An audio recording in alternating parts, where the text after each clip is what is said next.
চলে এসেছি আর একটা নিউ ব্লগ নিয়ে। আজকে একদম ঠান্ডা পড়ে গেছে, শীতের সন্ধ্যা এখন। আর এখন আমরা যাচ্ছি হলো মধ্যমগ্রামে মেলাতে। কেন জানো? কারণ রাসের মেলা চলছে আর আমি এই ফার্স্ট টাইম যাচ্ছি ওখানে। অনেক বড় করে শুনেছি মেলা হয়। তো চলো, বেশি দেরি করবো না, আজকে রাস্তায় বেরিয়ে ইন্ট্রো দিচ্ছি তোমাদেরকে। চলো, যেতে যেতে কথা তো হবেই। তো মেলায় এখন এসে পৌঁছে গেছি আমরা মধ্যমগ্রামে। এত মাইকের আওয়াজ, এখানে কিছু শোনা যাচ্ছে। মেলাটায় ফার্স্ট টাইম এসেছি। অনেক বড় জায়গা নিয়ে মেলাটা, প্রচুর দোকান আছে, পুরো ঘুরে শেষ করা যাচ্ছে না, এত দোকান। এই আমার ছোট্ট ছবিটা, আর এই হচ্ছে এই মেলাটাতে আসবো বলে আশাই হয় না। প্রত্যেক বছরই কোনো না কোনো কারণে বাধা পড়েছেই, মানে কি বলবো। অবশেষে যে আসতে পেরেছি এটাই অনেক। আর আমি এখানে হেয়ার ব্যান্ড কিনছি। আমরা কিছু করি না করি, মেলায় এসে প্রচুর জিনিস খাওয়া দাওয়া করেছি। খুব একটা জিনিস কিনি না, কারণ আমার না মেলার জিনিস না দাম প্রচণ্ড বেশি মনে হয়। এই যে এই ফুলের স্টিকগুলো অনেকটাই বেশি দাম বলছিল। বাট দেখতে খুব সুন্দর লাগছে। আমার এই ফুল টুল ঘর সাজানোর জিনিসগুলো দেখতে লাগে বেশি কানের ঠানের প্রতি আকর্ষণের থেকে।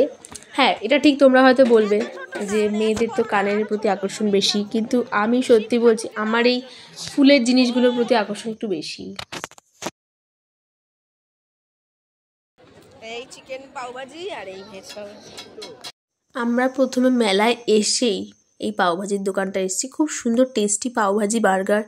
বাট খাবার এখানে দাম অনেকটাই কম, রিজনেবলের মধ্যে। কিন্তু আমাদের ওখানে দুর্গানগর ওই সাইডে যখন মেলা হয় প্রচণ্ড খাবারের দাম থাকে, এটা আমি বলবো। সত্যি মধ্যমগ্রামের খাবার অনেক দাম কম। আর এই যে এই লাভ বেলুনগুলো, উফ দারুণ লাগছিল, মনে হচ্ছিল আমি একটা নিই, কিন্তু নিলাম না। কেন? ট্রেনে করে যাব আর অসুবিধাও হয়ে গেল, তাই আর কি। কিন্তু খুব সুন্দর লাগে দেখতে। আর এখানে এনাই গেম খেলছিল আর আমি সেটা দেখছিলাম। বাট আমি মনে করি এই গেমগুলো খেলে কোনো লাভ নেই, একদম ঠকা। ফাইনালি এসে পড়েছি আমরা নাগরদোল্লার কাছে, কিন্তু জানি না আজকে নাগরদোল্লা চড়া হবে কি না। অনেক রকম এই মিকি মাউসটা আগে আমি প্রচুর চড়তাম।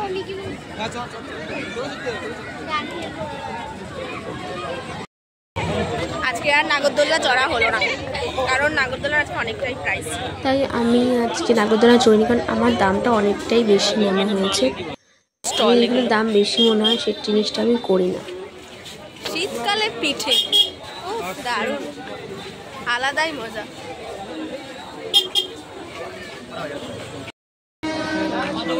ও আংটি কিনলে হয়েই যেত।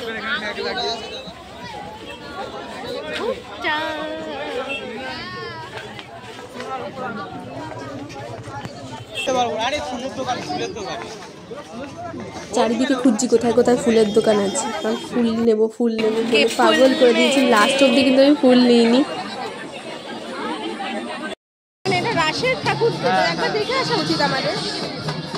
যেহেতু এটা রাধাকৃষ্ণের একটা রাসের মেলার অনুষ্ঠিত করা হয়েছে, তাই এখানে খুব সুন্দর করে রাধাকৃষ্ণের জন্ম আরও অনেক কিছু নিয়ে খুব সুন্দর করে ঠাকুর সাজানো ছিল।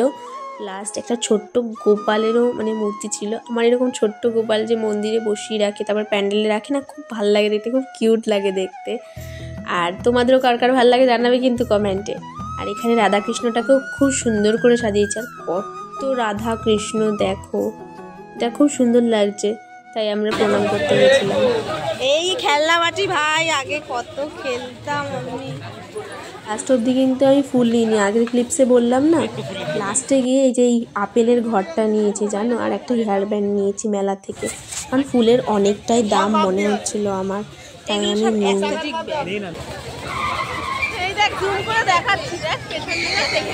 এখন তোমরা ভিডিওতে যাদের দেখছো তারাও কিন্তু আমার বন্ধু, তাদের সাথে মেলায় এসেই দেখা হয়েছে। তো তারা নাগরদোলনা চড়ছিল আর আমি এখানে এসে গেছিলাম আবার একটা খাবার খেতে, সেটা হচ্ছে আমার সব থেকে ফেভারিট মোমো। আর মোমো দিতে দেরি করছিল বলে আমি বসে বসে ভিডিও করছিলাম নিজের। তো ফাইনালি মোমোটা হাতে চলে এসেছে, গরম গরম মোমো খাচ্ছি স্যুপ দিয়ে, উফ দারুণ লাগছে খেতে। কিন্তু তো যাই হোক, আলটিমেটলি সব কিছু মিলিয়ে আজকে দিনটা ভালোই কাটলো। মেলাতে প্রচুর মজা করেছি, খাওয়া দাওয়া তো প্রচুর করেছি। আর আমরা সবাই মিলে এসেছি, মজা তো হবেই না। আর তোমরাও কে কে মেলায় আসো সেটা অবশ্যই জানাবে। অনেকেই মধ্যমগ্রাম মেলায় আসো। আর ভিডিওটা ভালো লাগলে একটা লাইক আর হ্যাঁ সাবস্ক্রাইব করতে কিন্তু ভুলো না।